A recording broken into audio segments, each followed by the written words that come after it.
Aula de calor. Vamos acabar com esse negócio.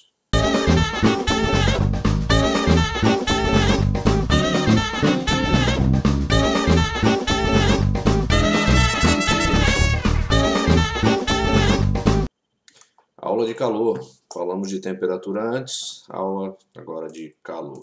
Pois bem, o calor a gente vai definir como depois da gente ter definido temperatura. Então a gente sabe que um corpo que tem uma determinada temperatura, as suas partículas têm uma agitação.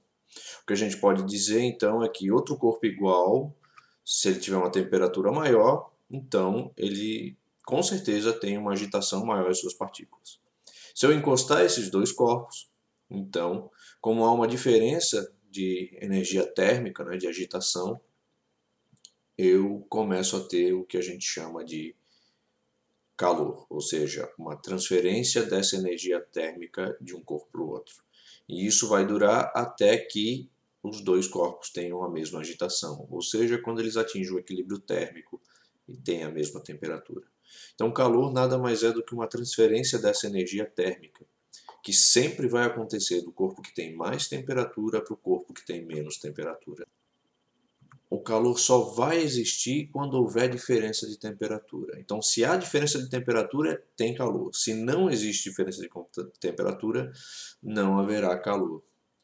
Então, existem três maneiras de se transferir calor. A primeira delas é a condução. Se você colocar um pedaço de metal no fogo, ele começa a aumentar a sua temperatura onde está encostando no fogo. Logo que essa temperatura vai ser maior que a temperatura do resto da barra. Então o que tende a acontecer? Tende a aparecer uma diferença de temperatura e obviamente que se nós temos, eu acabei de definir que calor é a transferência de energia térmica por conta da variação de temperatura, nesse caso aqui o calor vai ser transferido de um lado para o outro até que toda a barra tenha a mesma temperatura. E aí cessa a transferência de calor e cessa o próprio calor, uma vez que toda a barra agora tem a mesma agitação. Beleza? A condução só acontece quando há contato entre os corpos, tá? Então, as substâncias elas precisam estar em contato para que a transferência ocorra por condução. A outra maneira é a convecção. A convecção ela é melhor visualizada na praia por conta de um efeito que você percebe facilmente se você estiver andando na orla, por exemplo. Durante o dia, o Sol aquece de maneira... o Sol emite radiação térmica de maneira igual para a areia e para a água, tá? Só que a areia vai esquentar primeiro. Se você já foi à praia de manhã cedo, sabe que a areia vai estar estupidamente quente e a água não vai estar quente, ela vai estar fria. Como a areia está em contato com o ar, né, por condução, o ar vai esquentar e o ar quente ele sobe. Né? E à medida que ele vai subindo, essa parcela de ar que vai subindo com uma temperatura mais alta, ele vai então entrando em contato com a temperatura mais baixa e ele vai irradiando calor por condução. Só que a convecção é o processo de transferência de massa de alguma substância por conta da temperatura. Então, à medida que ele esquenta, então o ar vai subindo, e à medida que o ar frio está lá em cima e começa a perceber que existe ar agora mais quente, a parcela mais fria de ar ela desce. E isso vai produzir um movimento na atmosfera que vai gerar vento que vem da água, né, do mar, para o continente.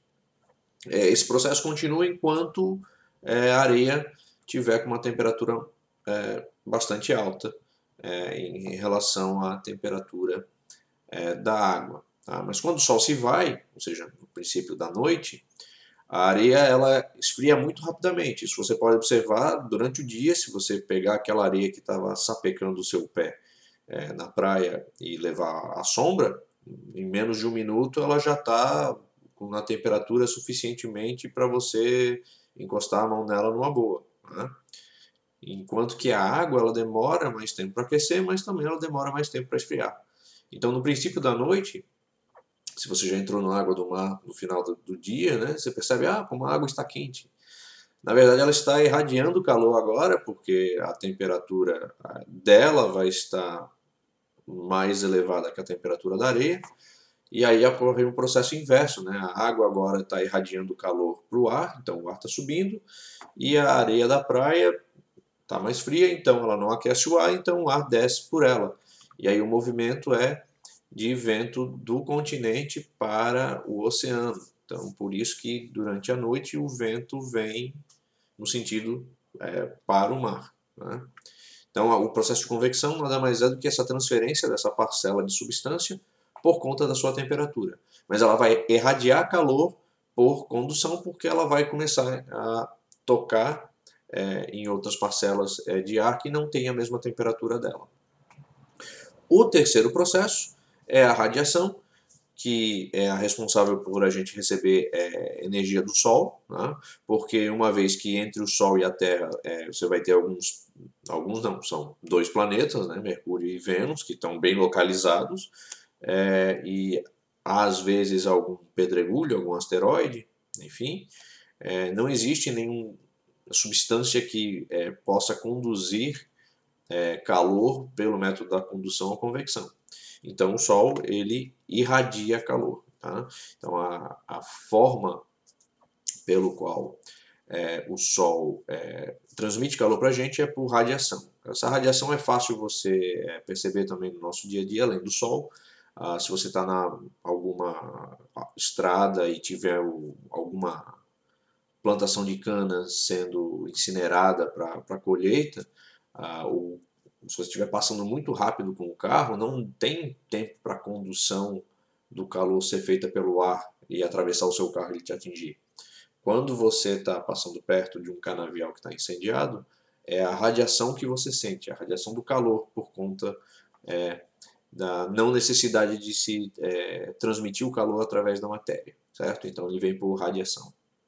Então a condução é um processo observado em qualquer cozinha, né? Se você estiver cozinhando com uma colher ou com um garfo totalmente de metal, você vai perceber que à medida que o tempo vai passando, esse utensílio vai ficando quente. A convecção você consegue observar pelo vento na praia, ou então a razão pelo qual o ar-condicionado fica em cima, né? Deve ficar na parte de cima, ar-condicionado que fica na parte de baixo, ele não consegue gelar todo o ambiente, tá? Por quê? Porque o ar quente sobe e o ar frio desce, então é o melhor lugar para botar o ar-condicionado é em cima. E a radiação, o processo que o Sol transfere energia para a Terra, em fogueiras ou grandes incêndios, quando você percebe aquela onda de calor lhe atingindo de maneira súbita e rápida, né? Muito bem, então a gente sabe que existe a transferência de calor e a gente sabe que existem substâncias, no caso da areia, por exemplo, e da água, que elas aquecem de maneira diferente. Mas voltando para a cozinha, existe um jeito mais fácil de discutir isso, que é pensando na água e no óleo. Então, quem é que ferve primeiro, a água ou o óleo? Bom, se você não assiste só o MasterChef, mas se você põe o pé na cozinha, você sabe que o óleo esquenta mais rápido que a água. E a razão disso é porque as partículas de água são formadas por esses dois compostos, né, o oxigênio e o hidrogênio, enquanto que a partícula de óleo é também formada por, na verdade, três componentes, o oxigênio e o hidrogênio também, mas o carbono está associado, e a partícula é muito maior. Então o que acontece? Quando você tem a agitação térmica, tá? Eu botei esses círculos ao redor, para você imaginar que enquanto estiver vibrando essa molécula, né, essas moléculas, elas ocupam esse espaço, certo? Então, quanto mais espaço a molécula ocupa, mais facilmente ela entra em contato com outras partículas ao redor. Isso significa dizer que a transferência por condução vai ser muito mais eficiente no óleo do que na água, uma vez que a água vai ter muito mais água, mas a partícula é menor, e o óleo vai ter muito menos partículas de óleo, né? Ou seja, a gente sabe que o óleo é menos denso, mas como a sua molécula é muito grande, ela consegue agitar outras partículas ao redor dela muito mais rapidamente que a água, uma vez que a água tem um tamanho bem reduzido. Perfeito? Então, o tamanho da molécula aqui que está influenciando no processo de transferência. Por isso que o óleo ferve mais rápido. Tá? Então, vamos quantificar, não, qualificar esse nosso conhecimento, que é o seguinte: a quantidade de calor necessária para elevar a temperatura varia de acordo com a substância. Ou seja, existem substâncias que aquecem antes que outras. E a razão disso se dá por conta do tamanho das moléculas, por conta da vibração que elas vão proporcionar para a partícula. Então, nossa primeira definição específica é de calor específico. Então, se eu tiver 1 grama de água, que ele tiver a 15 graus Celsius, se o ar tiver a 16 graus Celsius, 17, ou seja, qualquer temperatura acima de 15 graus Celsius para que haja uma transferência de calor para a água, nós vamos verificar que se esse 1 grama de água receber 1 caloria, ele vai absorver essa quantidade de calor de 1 caloria e ele vai sair de 15 graus Celsius para 16 graus Celsius. Isso significa dizer que a água, se você tiver 1 caloria sendo recebida ou sendo emitida por ela, 1 grama de água vai variar 1 grau Celsius a temperatura dela. Isso significa, então, vamos lá, 1 caloria. Se a água receber 1 caloria, 1 grama de água vai elevar 1 grau Celsius a sua temperatura. Já se a água perder 1 caloria, ela baixa a sua temperatura em 1 grau Celsius. Então, o calor específico determina a quantidade de energia necessária para que 1 grama dessa substância varie a sua temperatura em 1 grau Celsius. Tá? Outras substâncias, como gelo, ferro e chumbo, por exemplo, vão precisar de outras quantidades de energia para que 1 grama dessa substância varie 1 grau Celsius. Então, por exemplo, o gelo ele só precisa de meia caloria, 0,5 calorias, para que 1 grama dele varie 1 grau Celsius. Então, ao contrário da água que precisa de 1 caloria inteira, o gelo só precisa de meia. O ferro, 0,1 caloria. Então, é bem menos que o gelo e bem menos que a água. E o chumbo é 0,03. Então, veja, é muito mais fácil esquentar o chumbo ou esfriar o chumbo, porque ele precisa de muito menos calorias para que 1 grama dele varie 1 grau Celsius a sua temperatura. É essa a ideia que você tem que ter do calor específico. Tá? Então, quanto menor for o valor do calor específico, mais fácil é de aquecer ou resfriar a substância. Então, se a substância aquece rápido, ela também esfria rápido. Se ela demora a esquentar, ela também demora a esfriar. Tá? É só lembrar da areia da praia e a água da praia. Tá? A água da praia demora a esquentar, mas também demora a esfriar. A areia da praia é fácil de esquentar, mas é fácil de esquentar e também é fácil de esfriar. Se eu pegar um cubo de gelo do freezer da qualquer geladeira, ele vai estar a menos 4 graus Celsius, tá? Então eu sei que ele tem uma quantidade de vibração, né? E se eu tirar ele e botar ele em cima de uma panela, por exemplo, na cozinha, eu sei que ele vai sair de menos 4, vai começar a absorver calor do ar, porque o ar vai estar numa temperatura mais elevada, então vai ter um fluxo de calor para ele. E ele vai sair do menos 4, vai passar pelo menos 3, menos 2, menos 1 e vai atingir o 0 graus Celsius. Perfeito? Então ele vai absorver uma pequena quantidade de calor, porque a gente sabe que a quantidade de calor, aqui o calor específico do gelo é só meia caloria, para que 1 grama dele mude 1 grau Celsius. Então ele vai aquecer muito rapidamente, ele vai atingir o 0 graus Celsius muito rapidamente. E nesse momento que ele estiver no 0 graus Celsius, começa a se formar água, ou seja, o processo de derretimento começa a ocorrer. Tá? Só que uma coisa interessante é que durante todo o processo de derretimento do gelo, o gelo e a água vão estar a 0 graus Celsius, eles não vão mudar a temperatura.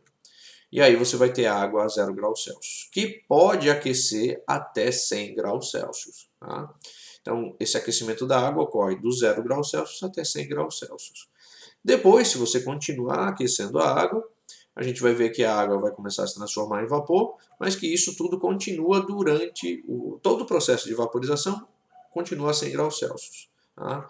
Depois disso, o vapor de água, se ele estiver confinado, ele pode ser aquecido, e esse é o processo da panela de pressão, pegar o vapor de água e começar a aquecer ele, para que a temperatura se eleve. O que a gente pode perceber é que durante todo o processo de mudança de fase, tá, não há variação de temperatura. Então agora eu vou definir dois tipos de quantidades, de maneiras de calcular a quantidade de calor por conta desses processos, onde há variação de temperatura e onde não há, que é o processo de mudança de fase. Bom, no processo que há a variação de temperatura, nós temos a seguinte conclusão. Tá? Bom, o gelo que eu tirei do freezer, ele sai de menos 4 graus Celsius até 0 graus Celsius. Tá? Mas eu posso gelar mais o gelo se eu tiver um freezer mais potente, mas eu só posso gelar o gelo até menos 273,15 graus Celsius, que é o zero absoluto, tá? Que é a temperatura teórica em que as partículas do gelo não teriam mais nenhum tipo de vibração. Tá? Não se atingiu esse valor ainda em laboratório, mas ele está lá, é um valor já estipulado desde a época do Kelvin, né? Porque o zero absoluto é o zero Kelvin, é a temperatura onde não existe nenhum tipo de vibração. Pois bem, bom, o gelo de menos 4 até 0 graus Celsius. Nós temos também a água, que vai de 0 até 100 graus Celsius, normal aqui, né? Coisa mais padrão possível, né? Qualquer cozinha você consegue isso. E o vapor de água, que vai de 100 graus Celsius até alguma temperatura que eu não consegui encontrar em nenhum canto para o vapor de água, porque eu sei que a partir de temperaturas muito elevadas a eletrosfera se desfaz, você tem o quarto estado da matéria, que é o plasma, então é uma coisa mais complexa, mas numa cozinha você não consegue levar mais do que, sei lá, numa panela de pressão normal, comum, você consegue água até 200 graus Celsius. Tá? Então, a máxima temperatura que pode ser encontrada, teórica também, seria a temperatura de Planck, que é 1,417 vezes 10 na 32 graus Celsius. A física se desfaz acima dessa temperatura. Tá? Também o valor teórico. Muito bem. Então, o que a gente está observando é que durante as mudanças de temperatura, o estado físico da água não muda. E a gente vai trabalhar com a água porque a água é a maneira mais simples de se observar esses fenômenos. Perfeito? Então, para eu calcular a quantidade de calor necessária para que uma determinada quantidade de água mude a sua temperatura, eu utilizo a expressão Q igual a M vezes C vezes ΔT, o famoso Q macete, fácil de lembrar, onde Q é a quantidade de calor, M é a massa da substância, C o calor específico da substância e ΔT a variação de temperatura dessa substância. Lembrar que nós não vamos utilizar o sistema internacional aqui para ficar mais fácil. Tá? A quantidade de calor vai ser dada em calorias, a massa da substância em gramas, o calor específico em caloria grama por grau Celsius e a variação de temperatura em grau Celsius. Mas no sistema internacional nós teríamos o joule, o quilograma, o joule, quilograma, Kelvin e o Kelvin. Lembrar que variação de temperatura em grau Celsius e Kelvin é a mesma coisa, então não precisa se preocupar se tiver a temperatura em graus Celsius. Tá? No nono ano nós vamos estudar desse jeito para você entender o processo. No ensino médio é que se insere o contexto do sistema internacional, uma vez que é o que é cobrado no Enem. Perfeito? Seguindo. Nos processos em que você tem a mudança de fase, ou seja, o gelo virando água, ou água virando gelo, ou água virando vapor e o vapor virando água, isso tudo ocorre na mesma temperatura. Tá? Mudanças de fase, ou seja, mudanças de estado físico, ocorrem à mesma temperatura para a água. Tá? Em situações normais de temperatura e pressão. Sempre lembrando disso. Tá? Então a temperatura não muda. E ao contrário do que você deve imaginar, água e gelo, então se eu tiver ali 1,5 caloria, eu consigo elevar a temperatura. Não. Não ocorre desse jeito. Se você tiver gelo a 0 graus Celsius e entregar calor para ele vai começar a derreter a água. Ele não vai aumentar a temperatura do gelo nem da água, ele vai derreter o gelo, até que toda a estrutura cristalina do gelo se desfaça. Aí sim ele começa a aquecer a água, portanto sempre você vai ter aquilo a 0 graus Celsius. Tá? Mas para derreter o gelo você não pode entregar só 1 caloria para cada grama, porque isso é só para mudar a temperatura. Para derreter o gelo ou para congelar a água, você precisa tirar ou colocar 80 calorias. Perfeito? Então, para cada grama de gelo, se você entregar 80 calorias, ela transforma 1 grama de gelo em água. Para cada grama de água a 0 graus Celsius, se você retirar 80 calorias, ela se transforma em gelo. Isso é o que a gente chama de calor latente, tá? E nesse caso é o calor latente de fusão.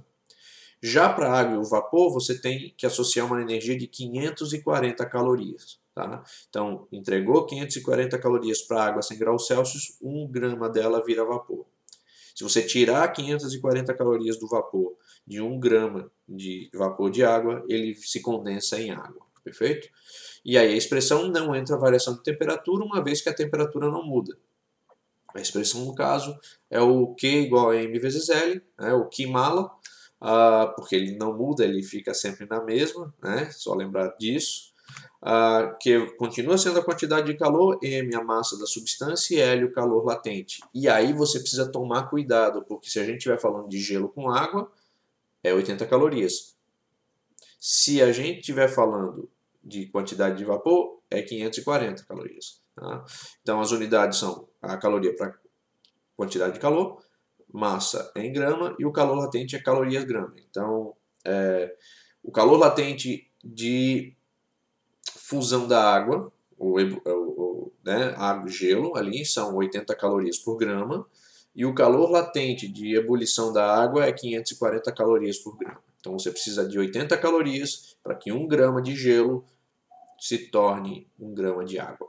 Você precisa de 540 calorias para que 1 grama de água se transforme em 1 grama de vapor de água. No sistema internacional, de novo, seria joule e quilograma, e o calor latente, joule por quilograma. Mas, de novo, não vamos observar desse jeito, porque é mais fácil você entender o conceito desse jeito e não tem diferença nenhuma, é só uma outra unidade. Perfeito? Vamos continuar. Bom, aí nós temos as leis da termodinâmica. As duas principais leis são as que nos interessam no momento. E eu vou trabalhar a primeira lei desse jeito aqui. Vamos imaginar um conceito de panela de pressão. Você tem lá a panela, tá, encheu ela de água, e aí você sabe que a água tem uma temperatura, então ela tem uma agitação já pré-estabelecida, perfeito? Então, se a gente bota essa panela no fogo, ela aumenta a temperatura da água até o momento em que a válvula de escape começa a levantar e emitir o vapor. Bom, se a gente observar agora a mesma parcela, né, da água, a gente vai ver que você vai ter uma agitação muito maior e parece até que tem mais partículas, mas não, é porque a movimentação está tão grande que a pressão aumentou, então você tem mais colisões porque as partículas estão mais agitadas. Mas o interessante disso tudo é que essa pressão, essa força, né, por área, ela conseguiu levantar a válvula, ou seja, ela realizou um trabalho. Uma força foi aplicada ali, a força pelo aumento da temperatura, e ela realizou trabalho. Perfeito? Isso só foi possível porque o fogo entregou uma certa quantidade de energia para a água, que tinha energia já, né? Só não tinha energia suficiente para realizar trabalho. Então o que a gente tem aqui é um quadro em que nós temos uma variação da energia da água ocorrendo por conta do recebimento de calor por conta do fogo e o trabalho sendo efetuado uma vez que essa água agora na forma de vapor está conseguindo empurrar um corpo, perfeito? Então o que a gente está tendo aqui é algo que você já deve ter visto muito cedo na escola, já na aula de ciências, que é a lei de Lavoisier, né? Que é no universo nada se cria, nada se perde, tudo se transforma. Aqui você não tem a criação de força nenhuma, você não tem a criação e nem perda de alguma energia, você tem a transformação dela, né? É uma lei de conservação de energia. E essa lei ela é facilmente observada matematicamente nessa forma. ΔU, que é a variação da energia interna da água, né, no caso que a gente está observando ainda, variação da energia interna da substância, sendo igual à quantidade de calor que está sendo entregue para esse sistema, menos o trabalho por ele realizado. É tudo energia, então ou você trabalha tudo em caloria ou tudo em joule. A gente vai trabalhar em caloria para ficar mais fácil, né? Alguns exercícios podem aparecer em joule, mas não há problema, uma vez que é apenas uma subtração. Então você pode ficar tranquilo nesse sentido e entender que a primeira lei da termodinâmica é uma lei de conservação de energia.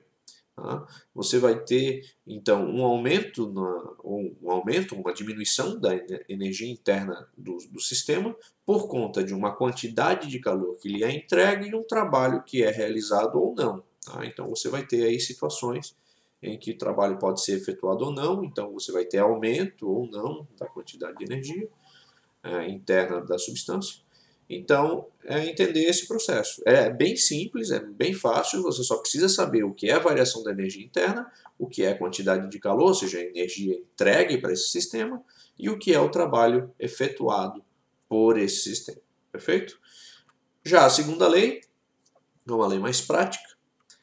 Se você tem um sistema que opera em ciclo, tipo um motor elétrico, tipo a bateria do seu celular que alimenta o sistema do celular, ou seja, qualquer máquina que opera em ciclo, ela vai receber uma certa quantidade de energia, né, que a gente chama de fonte quente, aquilo que cede a energia para o sistema funcionar, e de toda essa energia que ele cede para o sistema, parte vai ser transformada em trabalho, coisa útil, e parte vai ser descartada por uma fonte fria. Tá?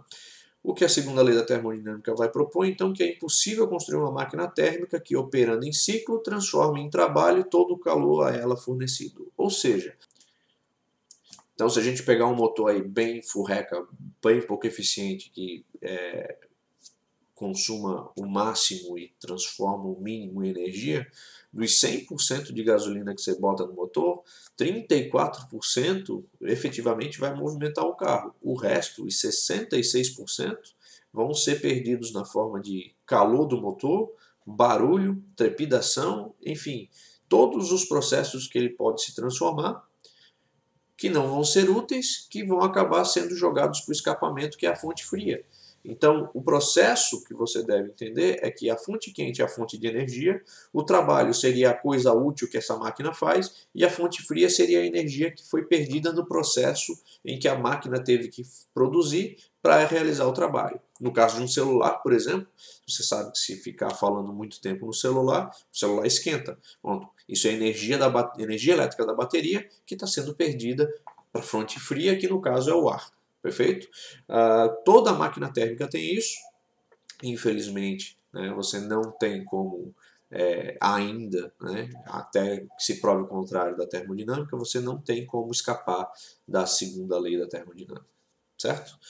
Então, é isso, pessoal. Né? Com esse vídeo a gente encerra essa primeira parte e nos próximos vídeos trabalharemos aí a parte de eletricidade e magnetismo. Tá? Desculpem a demora para a publicação, tá? Muitos problemas técnicos ocorrendo, mas tá aí. Tá? Até a próxima. Obrigado.